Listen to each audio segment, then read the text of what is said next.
स्वतःशी एकनिष्ठ राहा, बाकी नजर लागणे हा भ्रम आहे. आपल्या समाजात नजर लागली हा शब्द खूप सहज वापरला जातो. एखादं काम बिघडलं, तब्येत अचानक खालावली किंवा चांगलं चाललेलं काही थांबलं की लगेच कारण शोधलं जातं. कुणाची तरी नजर लागली असणार. पण मानसशास्त्रीय संशोधन वेगळंच चित्र दाखवतं. बहुतेक वेळा समस्या बाहेरून नाही तर आपल्या आतल्या मनोवृत्तीमधून निर्माण झालेल्या असतात.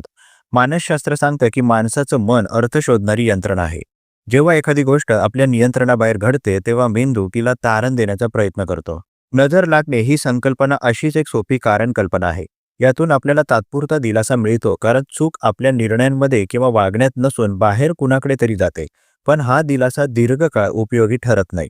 संशोधनात असं दिसून आलं आहे की जे लोक सतत बाह्य कारणांवर विश्वास ठेवतात त्यांच्यात सेल्फ डाऊट जास्त असतो. म्हणजे स्वतःवरचा विश्वास कमी आणि इतरांच्या मतांचा प्रभाव जास्त. अशा व्यक्ती छोट्या अपयशालाही फार मोठं करून पाहतात. हे माझ्यामुळे झालं का असा प्रश्न विचारण्याऐवजी कोणीतरी वाईट पाहिलं असणार असा निष्कर्ष काढला जातो. याउलट जे लोक स्वतःशी एकनिष्ठ राहतात ते आपल्या भावना, विचार आणि निर्णयांची जबाबदारी स्वीकारतात. स्वतःशी एकनिष्ठ राहणं म्हणजे प्रत्येक वेळी आपण बरोबरच असतो असं नाही, तर आपल्या चुका ओळखणं, त्यातून शिकणं आणि स्वतःला फसवू न देणं. मानसशास्त्रात याला इंटरनल लोकस ऑफ कंट्रोल म्हणतात. म्हणजे आयुष्यात घडणाऱ्या गोष्टींवर आपला काहीतरी प्रभाव आहे हा विश्वास. अनेक अभ्यासांमध्ये असं आढळलं आहे की इंटरनल लोकस ऑफ कंट्रोल असलेले लोक मानसिकदृष्ट्या अधिक स्थिर असतात. ते तणावाला चांगल्या प्रकारे सामोरे जातात आणि अपयशातून लवकर सावरतात. कारण ते बाहेरच्या शक्तींना दोष देत बसत नाहीत, तर स्वतःमध्ये बदल करण्यावर लक्ष केंद्रित करतात. नजर लागणे या भ्रमामागे आणखी एक मानसशास्त्रीय कारण आहे. ते म्हणजे कंपॅरिझन. आपण इतरांशी सतत तुलना करत राहतो. कोणी आपल्याकडे पाहिलं, कौतुक केलं किंवा प्रश्न विचारला की लगेच मनात शंका येते. आपल्याकडे जास्त लक्ष गेलं म्हणून काहीतरी वाईट होणार. प्रत्यक्षात समस्या नजर लागणे नसून आपली असुरक्षितता असते. स्वतःवर विश्वास कमी असेल तर इतरांचा साधा नजर कटाक्षही धोकादायक वाटू लागतो.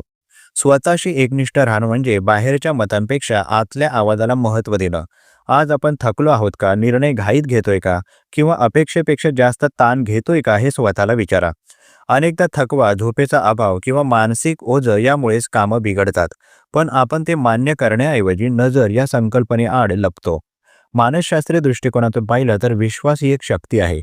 पण तो विश्वास जर भ्रमावर आधारित असेल तर तो आपल्याला कमजोर करतो. माझ्या काहीच हातात नाही असा भाव मनात निर्माण होतो. हळूहळू माणूस स्वतःच्या निर्णयांवर शंका घ्यायला लागतो. यामुळे चिंता वाढते आणि आत्मविश्वास कमी होतो. स्वतःशी एकनिष्ठ राहणं हे या सगळ्यावर उत्तर आहे. जेव्हा आपण आपल्या भावना प्रामाणिकपणे स्वीकारतो तेव्हा बाहेरच्या गोष्टींचा प्रभाव कमी होतो. चांगलं झालं तर स्वतःच्या मेहनतीला श्रेय द्यायचं.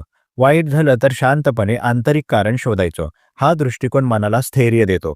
याचा अर्थ असा नाही की समाज, वातावरण किंवा इतर लोकांचा काहीच परिणाम होत नाही.